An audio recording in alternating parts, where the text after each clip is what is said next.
Welcome to the Exceptional Sales Leader Podcast with Darren Mitchell. If you're a sales leader looking to take your leadership to a whole new level, then this is the podcast for you. We'll be exploring tips, techniques, and strategies to help you take your leadership to the exceptional level and allow you to enjoy more money, more meaning, and better sales results.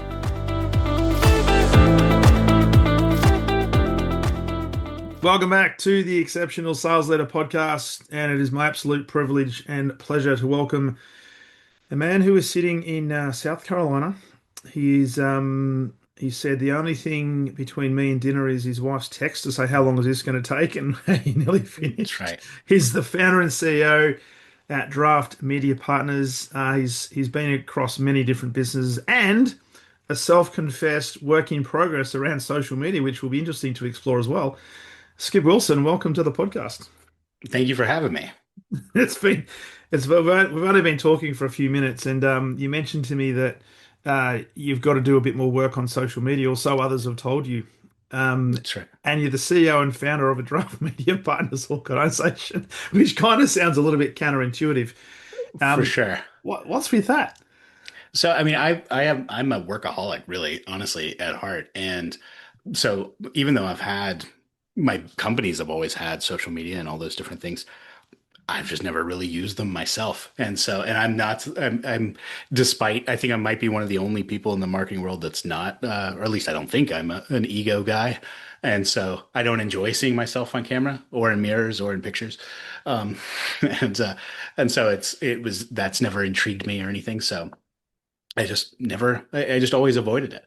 I've run a lot of ads. We spend several $1 million a year with social media platforms, but and I have for a few decades, but I just don't use them myself. But I'm trying. I've been told I should do that, and so I'm starting. Wonderful. Well, I did say to you before we press record that I've sent you a LinkedIn request, so you'll get that. You'll get to that today, or get somebody to get to that today. Right. That's cool. Exactly. So, Skip, Exactly. where did it all start for you? I read something about back as a 16-year-old, you were looking at getting into copywriting because you were trying to impress a girl. So, is this That's how it right. started for you?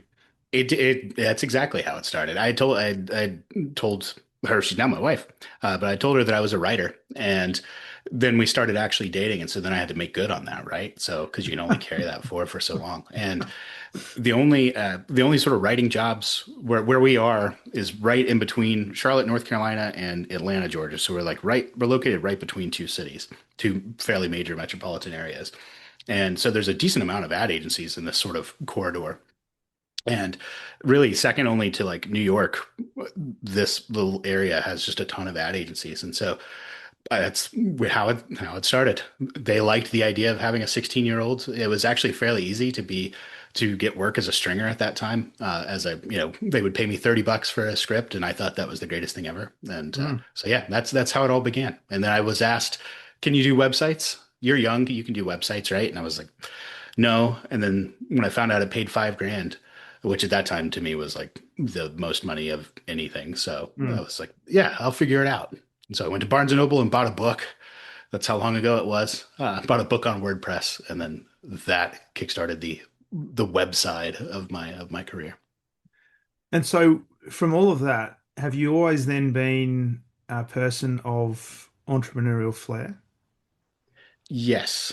I will say most of my adult life, I worked for one company, which was iHeartMedia. Clear Channel Radio became iHeartMedia while I was there. So even though I spent about a decade and a half as an employee, I was still even there over my own department. I was the vice president of digital media. And so it wasn't entrepreneurial in a sense because I worked for someone else, but I didn't have direct oversight and was basically just in charge of the P&L of my department. So it was very much like owning your own business. And so, yeah, I think so. That was kind of nice in a way because you didn't have the perceived risks of entrepreneurship, but but I didn't realize how much not freedom I had until finally going out on my own. And so yeah, I've sort of accidentally started, even as a freelancer when I had my web design business, I always thought of it as I'm just doing this for right now type of Hmm. thing. And that's always been sort of a thing in my head is like, this is just what I'm doing right now. What I'm really going to do is in the future. And that's been essentially my whole career. So So with and with Draft Media Partners today, is that the same kind of approach you're taking? I'm doing this right now, but it may be something different in the future. no, I would say this is the first time that I have something that I is truly, I don't know, all engrossing. I finally realized when I was 16, 17, 18, and then going into college, I moved into journalism. But so I sort of abandoned the web design business. And so that one never really had my heart. But draft very much does. I mean, when you have, when I was a contractor and a solopreneur, it was nothing just to walk away from it. But once you start getting, employees and staff and you're solving big problems and you see the growth potential of what you're building. No, there's nothing like it. It's very much like having a sort of two families. I've got, of course, my family, but then I feel just as much responsibility for my employees and even our customers and things. And so, no, what a draft has my heart for sure. And so I'm always curious in terms of what led people to move into their own business or into the career that they're currently doing. You mentioned you started off as a copywriter trying to impress your girlfriend, who's now your wife. Did you always have a flair for writing, or was it something you just woke up one day and say, you know what, how can I be different? I'm a creative person, but how do I express myself? I did. I didn't know that I it was sort of forced into speech and debate in high school. I was one of the last ones to sign up, and so I got put in the worst classes, the classes that no one else got signed up for, and speech and debate was one of those. It was ninth grade, and that was actually when I discovered, oh, I love writing. Actually, I enjoy making a compelling argument or a case for something, and then defending that case, and I really enjoyed that process. And I thought I was a much better writer than I am. Now looking back, I'm like, I think, a B-list writer at best, but um, the B-list in ninth grade was like decent. It just plateaued, Yeah. right? But yeah, no, I've always, even still, I very much, it just depends. I mean, when I've worked as a copywriter, you have the pressure to come up with great ideas. You can't, that's like trying to make lightning strike. It's tough. But even now, when an idea does strike me or when something does hit me, it's fan. I love that. I love building out like, oh, here's the hooks. We can use this. And then no one's ever talked about this before. And I don't know. I still like writing. So it's the creative process that drives you. Yeah, absolutely. And so when you think about that, because I'd love to talk about the business that you run today and the catalyst, because you mentioned you've been very entrepreneurial, but working in a fairly large organization. Firstly, what was the catalyst that drove you away from, I guess, the security of working within a big organization to start your own thing, and what keeps you driving um, today? The, there was So I had built, so there were two motivations. One, a very selfish motivation, but it's a real one. And then, so I'll give both. I'll give the real answer and then the other answers too, which is no less real. Was probably, let's say 25% of the reason. But a big part of it was when I started, the division had $0 in revenue because it was brand new. And when I left, it was billing 22 million, annually. And my pay was the same that whole Yeah. 12 plus years. And so there was, of course, the nagging feeling of if I built this for myself, my pay wouldn't be the same. The economics would be a little different. So that was the more selfish reason. But that also coincided with the um, I had built this tool, this dynamic response advertising forecast technology, which is became Draft. But I built this tool because I kept getting asked the question of like, okay, if we give you guys money, what can we expect in return from the ad campaign? And I always felt like that was a very reasonable question, and we never Mm. had a great answer. And so I'd sort of built this tool that just took nothing proprietary or special. It just took the average performance based off of industry on different platforms and channels, and then just did the math for you. And I was like, this is a really cool idea. And so I felt like I had a great idea for something that needed to be in the marketplace, coinciding with the fact that I was like, you know what? If I build something again, I think I want to make it my own. Yeah. And with that comes obviously risk as well, leaving the Yes. security of a business where you grew it up to 22 million annualized to then start from scratch again. But I guess you've got the experience now that you've done it, but you're just going to do it in a different context. I will say it is very different. And I didn't think it would be. I thought when I started my business, I was like, I know what to do. I was like, I was a contractor for years and then and a freelancer for years and then was over my own department. I was like, so I've done the business ownership thing. I know it. But I will say I was not prepared for just how different it was going from inside a corporation to on your own. It was actually a couple of weeks after I left that I had a printer that I was trying to connect to my computer and I just could not get the thing to work. And I had like a little bit of like an emotional breakdown at that moment Mm. because I was like, there's, it's just me. Like I Yeah. can't get this printer to work. Normally that would have been a phone call to IT, and nope, there is no phone call to IT. And so it was,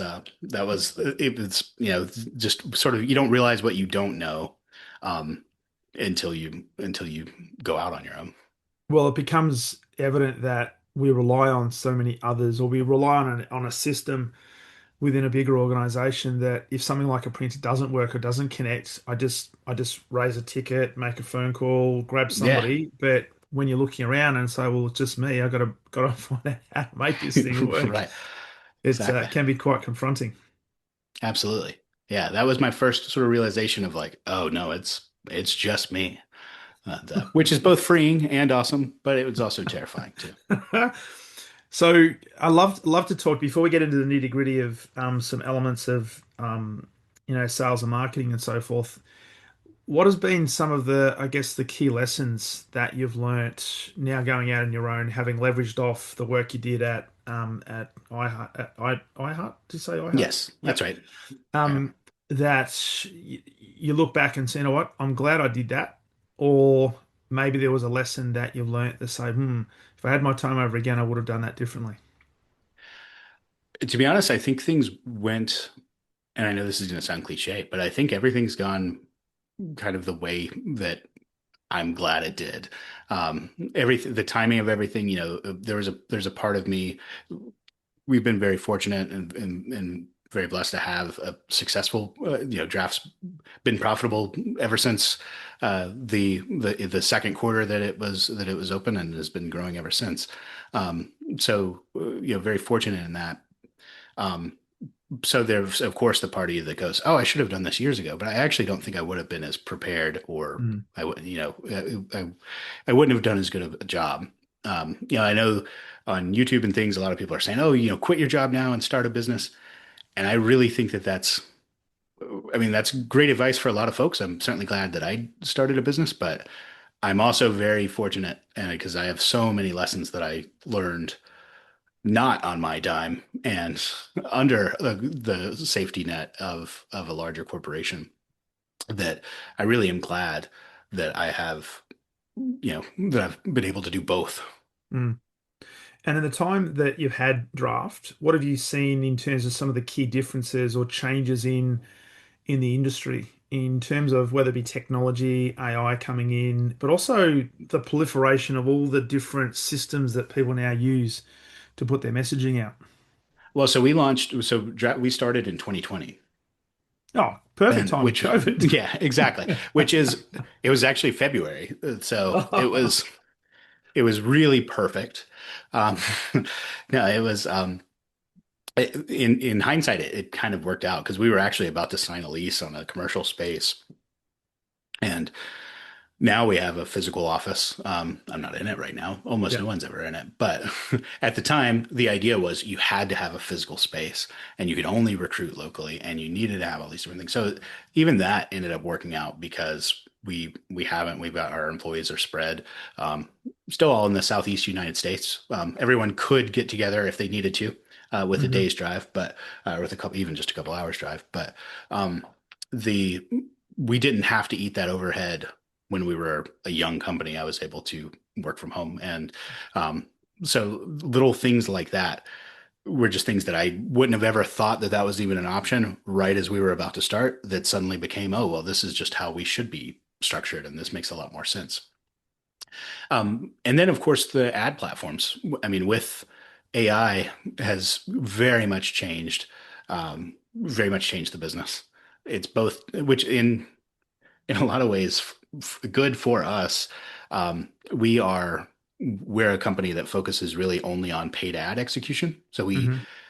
we'll touch on things like SEO and those types of things, but that's not our specialty. Our specialty really is, most of our business actually comes from behind the scenes of other creative agencies, creative and SEO agencies and web design companies that then outsource their actual ad execution to us.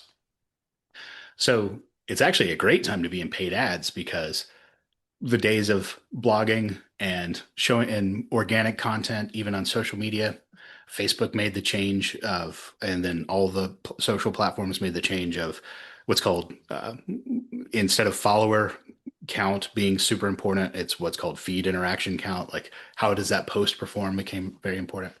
So a lot of great things for the paid ad world that has Mm. made it so that the only way to show up is paid ads for the most part, which was fortunate timing for us. Well, it's good. It's good for you, but not so good for maybe some solopreneurs out there that are wanting to create, I guess, a presence in the marketplace. And it sounds like for them, it's just hard yards, hard work. It is. I mean, there's still our platform. I mean, things like the podcast, things like YouTube. There still definitely are places that are, that content can still get seen organically and grow organically. Um, it's just, different rules. Every year just has different rules. That's all. There's always opportunities. They just, you got to find new ones. Well, it's interesting, and one of the things I wanted to ask, you mentioned just before that a lot of your work comes through, I guess, partnering with agencies that Yeah, you do the paid ads component. correct. Thinking about because sales leaders listening to this, there many of them are going to be grappling with, well, we've got this great product, we've got this great service. There's a lot of similar companies in the marketplace. What was it that you sort of thought about and started to develop around your unique value proposition? So what was it that made or does make Draft Media Partners different, do you think? Is it the people? Is it the method? Is it the process? Or is there something else? So I will say that what we actually pivoted. This is, I think, is actually an important lesson, for folks in the sales world because we launched originally as a software as a service. The idea was we've got this amazing reporting tool that tracks attribution and also allows them to forecast results. So if you're a roofing company in a particular area, it will tell you this is what your media should spend, here's what your media mix should look like, and here's what your cost per lead should be. And so our idea was, well, let's sell this to ad agencies, and then that'll be our business model. So we'll just charge them, $2.99 a month, and Yeah. they can generate this. We didn't have any sales at all from that. Instead, what we got Okay. was a ton of, oh, this is really cool. We don't really have anybody to do the ads though. So, because it would generate a plan that would require things like trade desk access, which Trade Desk has a $100,000 a month minimum ad spend to be on, which a lot of these small to medium sized ad agencies couldn't support. Yeah. And so, after hearing that same type of feedback of like, hey, this is a cool plan, but we can't execute this. Um, After hearing that 8 or 9 times, it's like you begin to go, oh, actually, I think that's the business opportunity. So we completely changed our business model. Now the software that we still use, the reporting platform and the software tools and all of that, we just give that away for free and we make money off the execution of the ad stuff. So getting early feedback from the market and being willing to, you know, pay attention to the common threads and what they're saying. I mean, I think that is incredibly important. I mean, that's ever since we made that change, it's been like a rocket ship. Whereas that first really 4 or 5 months of trying to do a SaaS was we would be out of business today. I'd be selling cars somewhere. And I'm sure, doing very, very well because you would have been able to create the narrative really, really eloquently, I'm sure, Skip. Right, exactly. Yeah. So just on that, because you were hell bent on going down a certain path and felt that that particular software was something that was different in the marketplace, but you found that there wasn't actually potentially a market that you thought there was. How Yeah, we hard were, how hard was that? I mean, it was tough, but it's I'm not somebody who gets. I am a big believer of you don't celebrate your wins or mourn your losses too much, right? So kind of an even keeled person. So I mean, it is what it is. I mean, it's sometimes the market says cool idea, but we don't want it, and that's fine. Yeah. That's they're not. No one's required to do business with you, and so if you got to have a better idea if they don't want to do business with you, or at least package it differently or do something. But they still use it because you still provide the software and it gives a lot of, I guess, great data from which to build ads and to pivot and change things as evolve. Correct. Exactly. Sometimes, you don't need to wait until you have that final product. Because I mean, like I said, for us, what we thought was the final product became the free giveaway, Yeah. which was not the plan. Um, but I don't know, if you've got an ear to the ground for what the problems actually are, then, like I said, kind of like I said earlier, there's always opportunity there as long as you're willing to not hold too tightly to any one form of solution. And I will say that one of the biggest issues, I should have seen it coming because knowing the industry like I do, I should have thought, wait, we're trying to sell to people that don't have money. Your typical ad agency is 2 or 3 employees. Maybe if they're a big one, they're 10 employees. But for the most part, you're selling to a business that's operating off razor thin margins.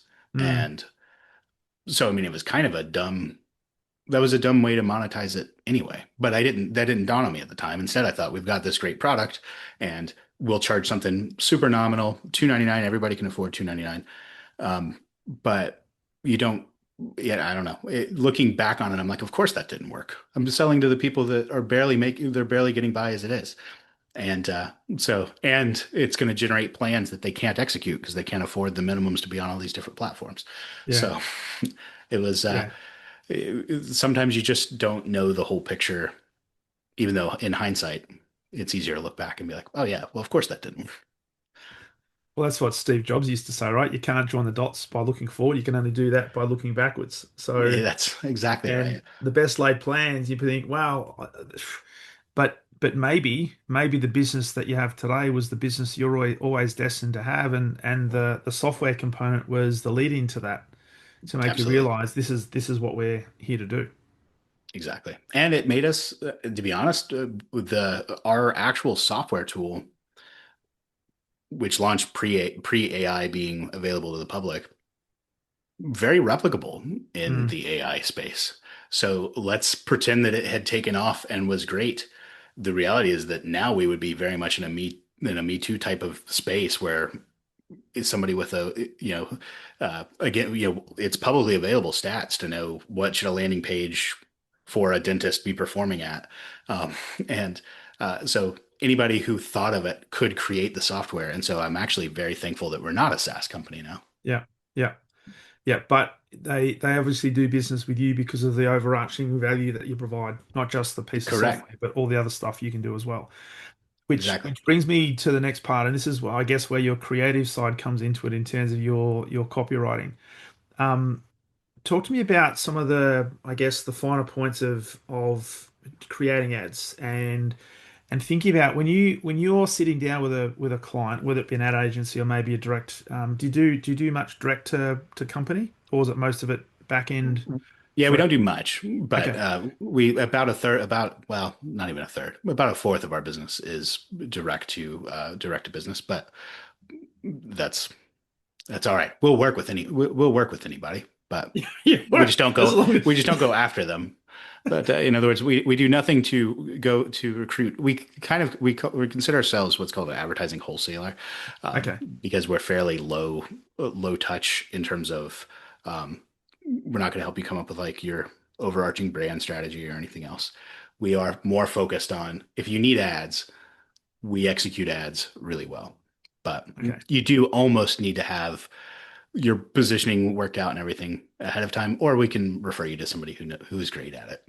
Okay. So presupposing then that you come in and that organization has already worked out what its vision statement is, what their value proposition is, but they need help actually getting that Yeah, into the onto the right eyes, into the right places and so forth. correct. So when you think about that, what are some key principles that uh, organizations need to look at when it comes to driving, I guess, demand to Yeah. have somebody that comes across an ad want to put their hand up because there's so many ads. I don't know about you, Yeah. but when I'm on social media, everything's an ad, and it's like click here, click here, click here, click here, click here. Yes, It's like being in absolutely. Vegas. Correct. Exactly. It essentially is. It's a a Vegas in your pocket at all times. Um, the main thing is the sort of little framework that I use, which is it's a specific message to a specific audience to get them to do something specific. And so you actually to create effective ads, you want to begin with what that end thing is. Um, and you need to have one answer to it, or it needs to be a separate campaign. In other words, you can have multiple campaigns, but each campaign needs to have one job. So if you're a lead based company, then it's form fills or phone calls. And that's, I would say, a fairly common one. So the thing you're trying to get them to do is fill out a form or make a phone call. So that's fairly simple. You know what you're trying to get them to do. Then it's you want to figure out who are you talking to, and Mm. you want to get as specific on that target audience as possible. Um, so we'll throw out a random business category. And we'll do this in real time here. Okay, and well, I was going to ask you: is most of the businesses you work through and with B2C or B2B?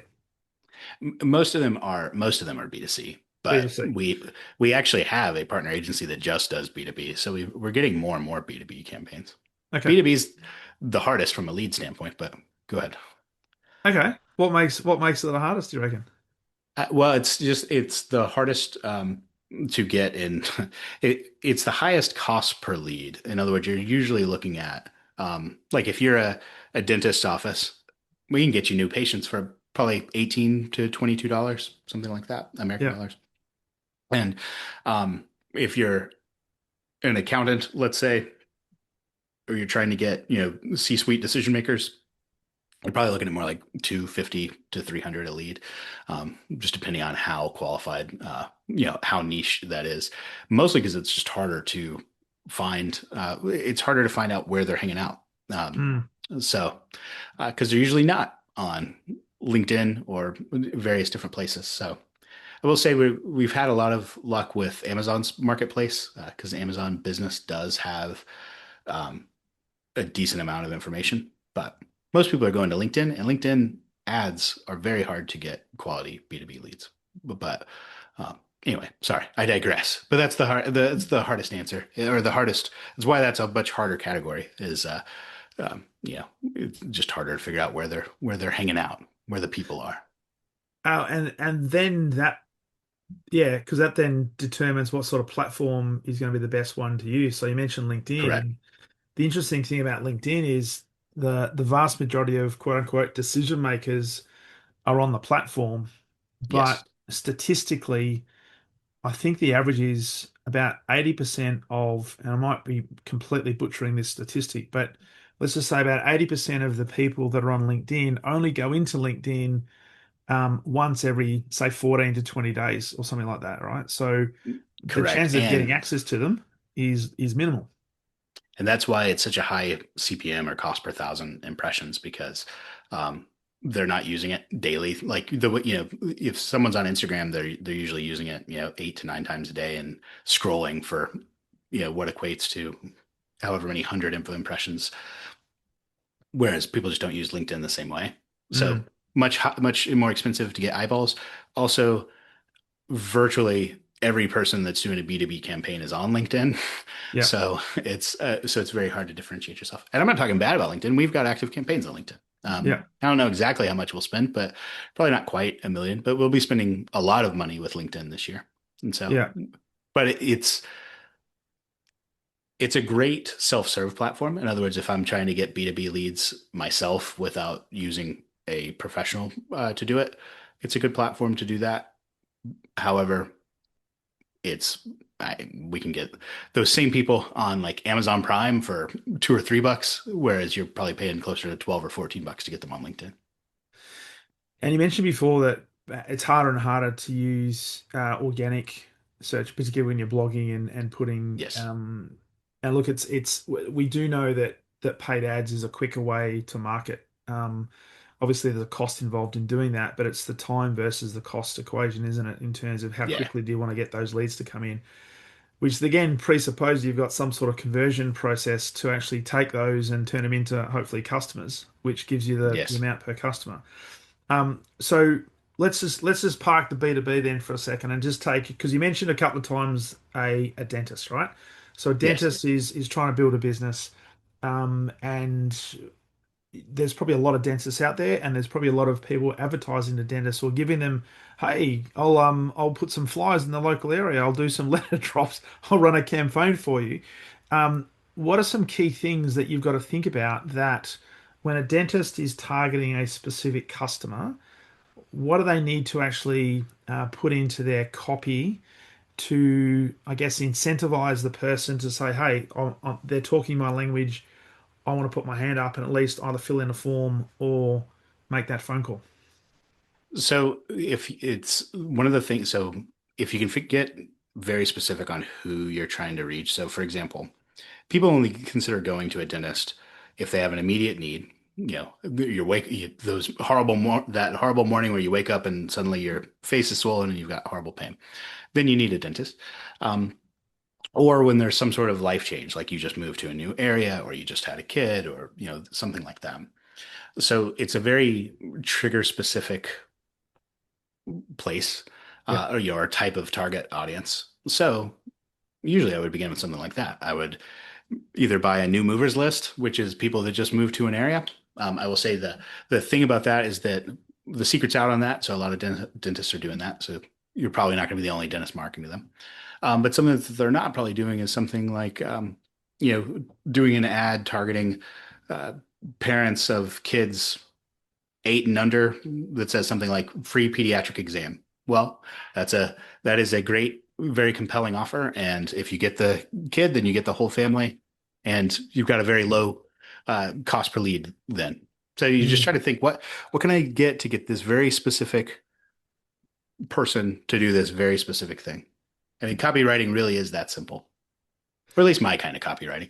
I will say the kind of ad, if you're looking for the ad campaign that people are going to be talking about 10 years from now, that's a different story. But if you're just trying the ad campaign that will get you a, $10 cost per lead, that's my kind of copywriting.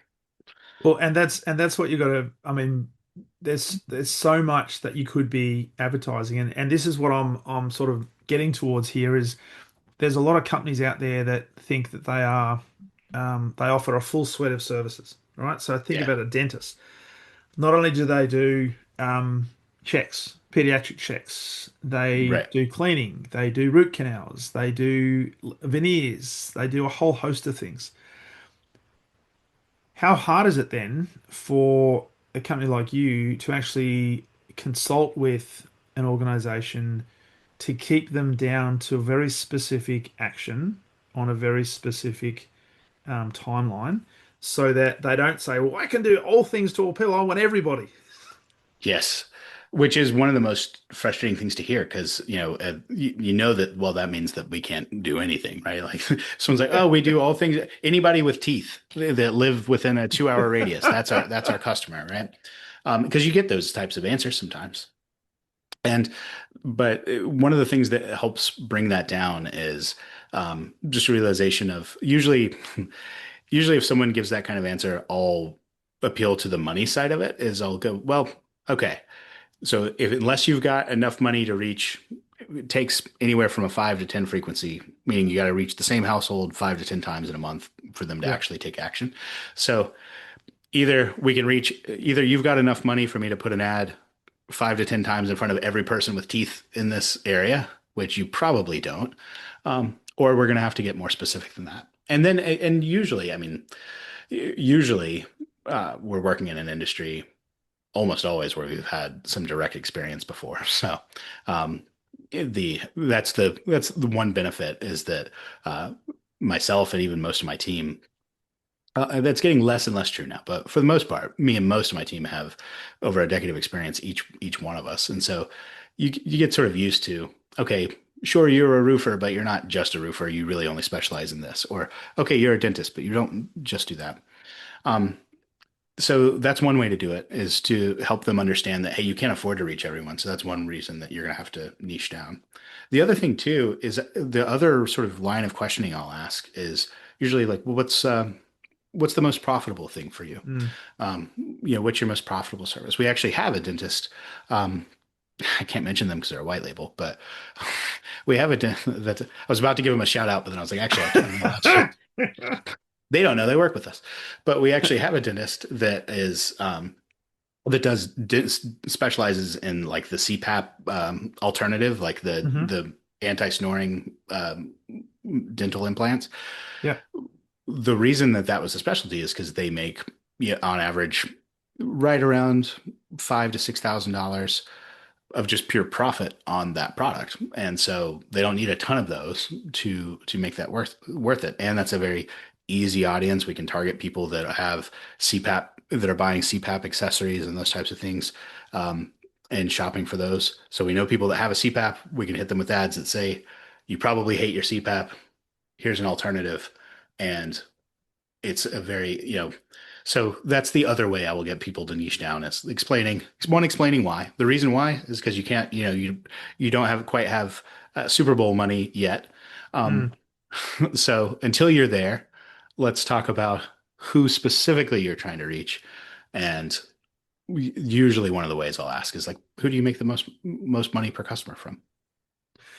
Because the thing I'm thinking there is, as you said before, not every organization, and particularly dentists, I'd say, just as an example, would not have Super Bowl money, right, to throw Right. around and splash on. So any business, particularly in the macroeconomic times we're living through, have to be really conscious of any investment, and they're going to be Yeah. probably looking at, well, not so much what's the guarantee, but what kind of return can I get on this particular ad spend to get my ideal customer?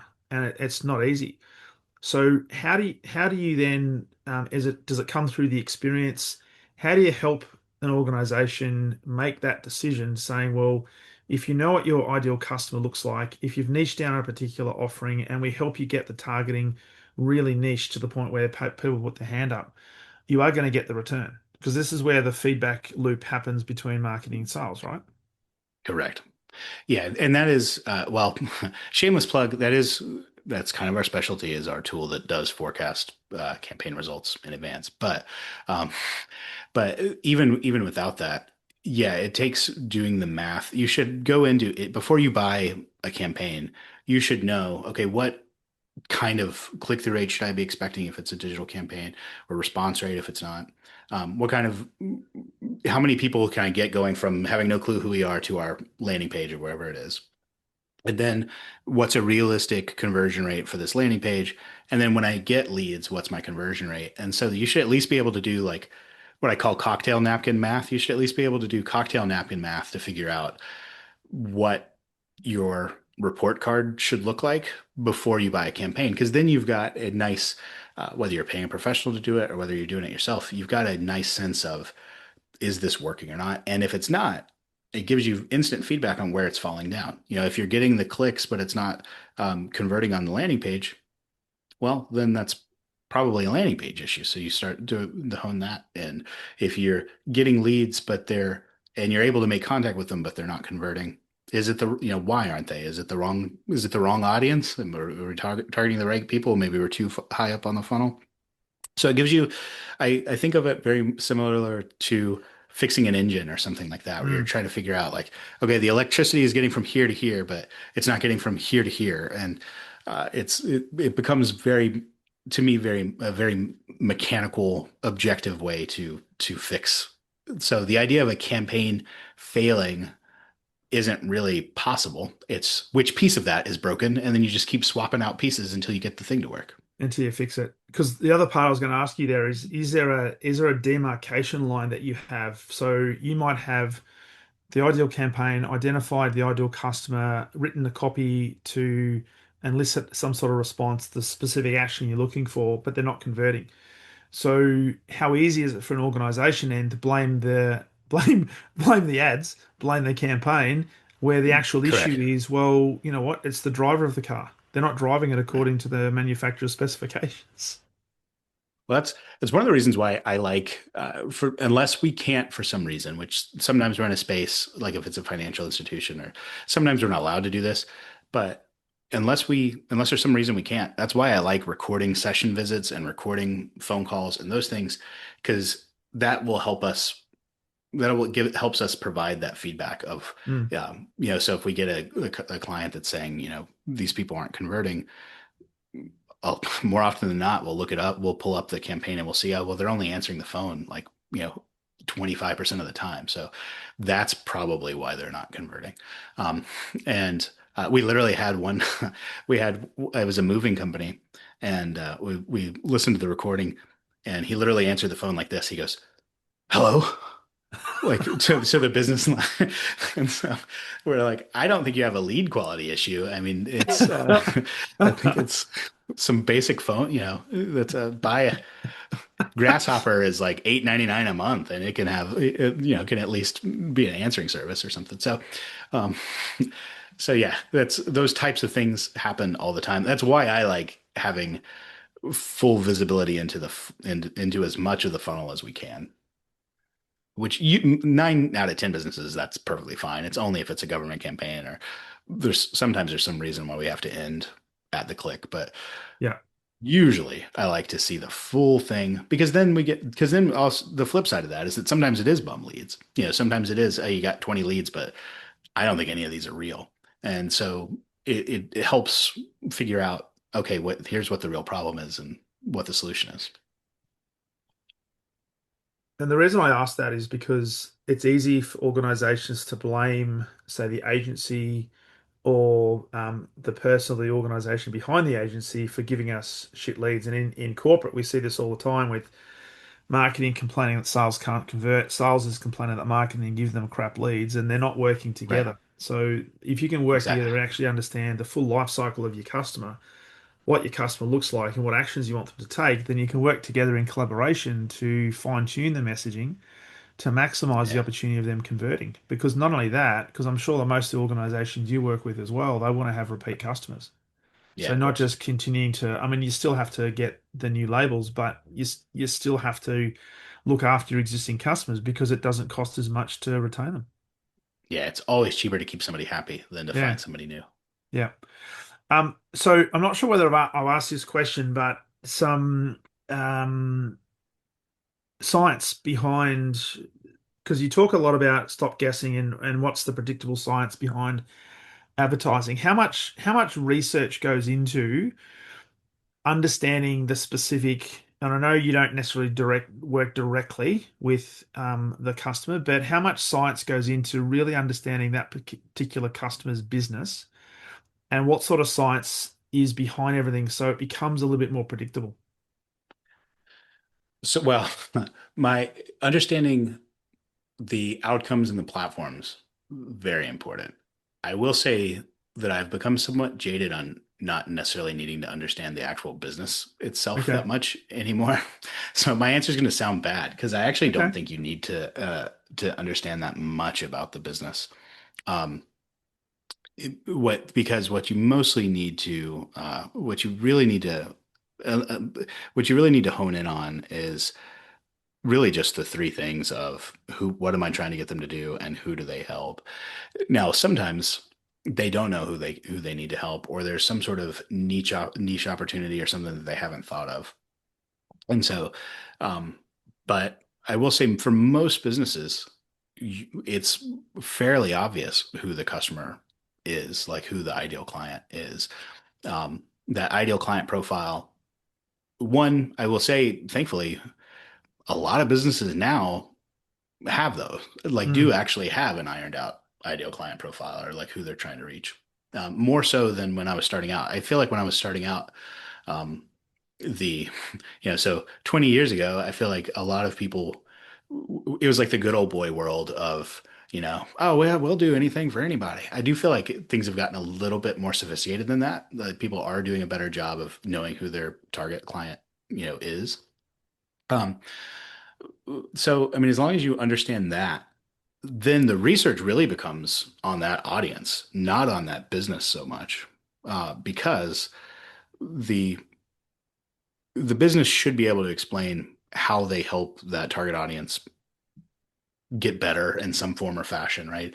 Go from little Mario to big Mario. Like, how do they mm, help that audience go from little to big? They should have an answer to that. That is now I'm really done with what the business does. Now I don't need to know anything else about the business. Now all I need to know is, okay, what kinds of like where is this audience congregating? Where are they asking these questions? Where can I find the people that have this problem? And then I just let them know, hey, this company can solve that. And so mm. I don't want to make it sound overly simplistic, but I do think that in marketing and advertising, people do the opposite. They make it sound overly complicated, and it really isn't that complicated. It's all about knowing, like, who do you tap on the shoulder and just let them know, hey, look, that person over there can help you.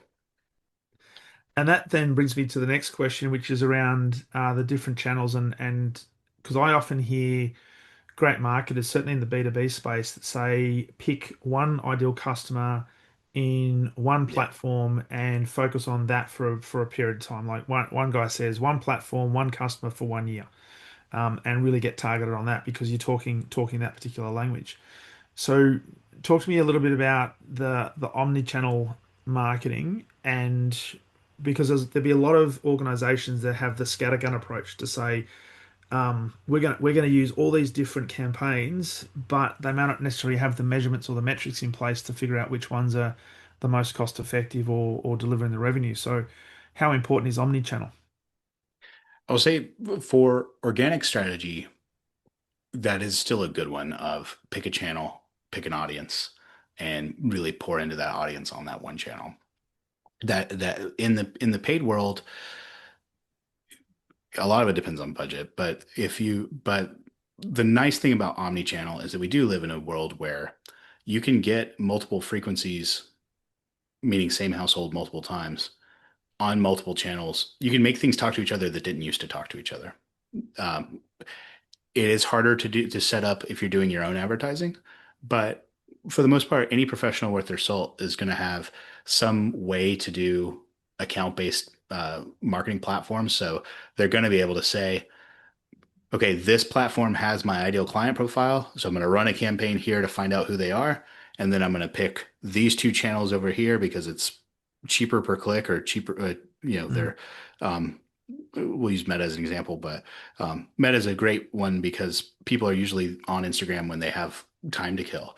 So I'll use one platform, whether it's LinkedIn or Amazon or something else, well, since we're talking about the B2B space, I'll use that platform to find out who the people are. And then we'll use Meta and Instagram ads to get them to your platform to fill out the thing after we've hit them on the other platform because they were probably busy when they were on LinkedIn, or they were shopping for something else when they were on Amazon or they were watching Amazon Prime. yeah. But they're not doing anything when they're on Instagram, so I can hit them on that ad and it's 80 cents a click instead of. So I'm a big believer in omni-channel strategies because very few platforms have the data and access. Sometimes you get a home run where the data and access is all in the same place. But usually one platform does better at the targeting the audience and another platform does better at actually getting them to do a thing. And so I'm a big believer in omnichannel. And it's easier to do now than ever. It's still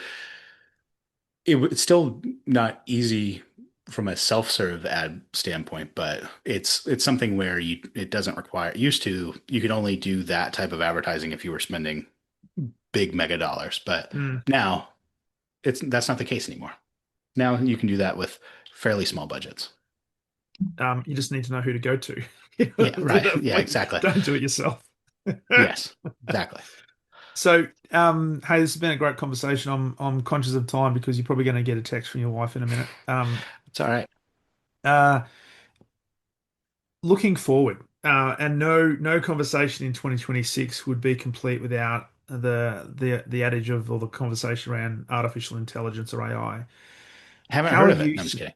You never heard of it? It's Yeah, I'm coming just kidding. to a town near you. It Yeah, might be coming to exactly. South Carolina pretty soon. Right, exactly. How do you see AI either assisting or perhaps challenging the work that you do? I'd say mostly honest assisting because in a major way because I do think that uh, something like A/B testing, testing multiple headlines, multiple creative, is important. I would say that's actually one of the most important things you can do in a campaign. Well, used to, that was a very difficult thing to do because it would require a designer, building 10 or 15. And then with video becoming more and more prominent as an ad platform, now you've got to make 10 or 15 different videos. And Mm, that's even just swapping out a headline in a video is time consuming, right? That all becomes incredibly easy in AI. Um, and so uh, I think it makes everyone's job a lot easier. I also think that there was good and bad with Google owning the search world. The nice thing about it was that you knew like what channel to go to. Like if you mm, have a search-based business, um, let's say you are a dentist and you want to focus on chipped teeth or whatever, you know who to give $500 a month to get people searching for that. Or if you are in the B2B, if you are an accountant and you want to help people with tax prep, well, you know the platform that people are searching for that. Um, so it's going to cause a lot of disruption because now as Google is sort of getting knocked off of its throne of being the only search platform, and now there's multiple search platforms, um, it's going to cause a lot of change. And change is always difficult for some businesses, but it actually I think is a big opportunity because it also means that we were very much getting to a point where ranking high on Google was getting very expensive, having ads clicked in Google was getting more and more expensive. And so I don't know, competition's a good thing. I believe competition in every area is a good thing. So I'm yeah. glad, but it is going to cause there's a lot of legacy ad agencies and things in my space that are, they were able to charge, 10 grand a month retainers just to write blogs. And that world is completely going away. And Mm. so, it's going to cause a lot of disruption, but I do think it's ultimately a good thing. Well, it just forces those guys to become more relevant in other areas and just have to pivot their business and look for other streams of income and other Exactly. value to add.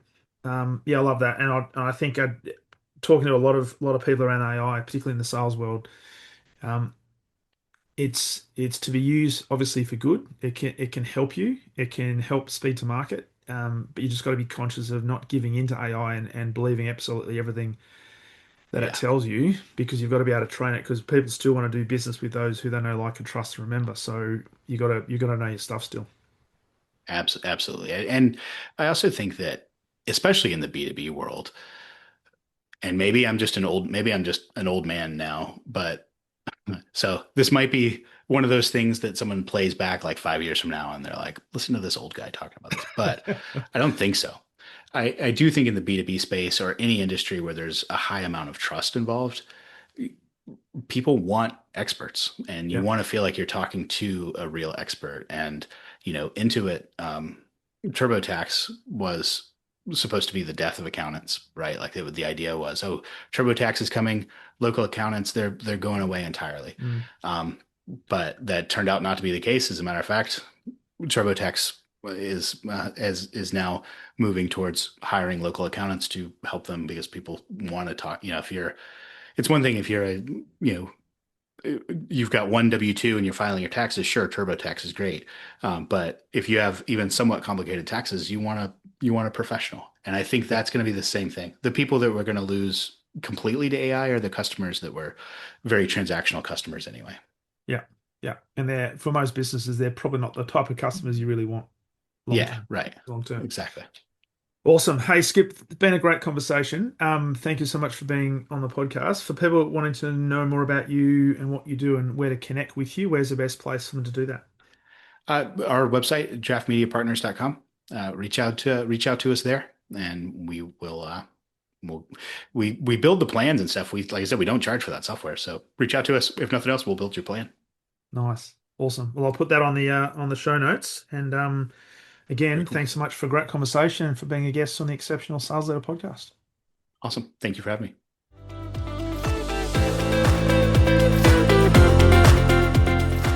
Thank you for listening to the Exceptional Sales Leader podcast. I trust the information in this episode has been helpful in your journey towards becoming exceptional. And remember, please take the time to rate the show, subscribe to the show so other people can find it. But also, if I can help you, jump on my calendar, go to leadwithdarren.com and let's have a conversation about how I can help you along your journey to being exceptional.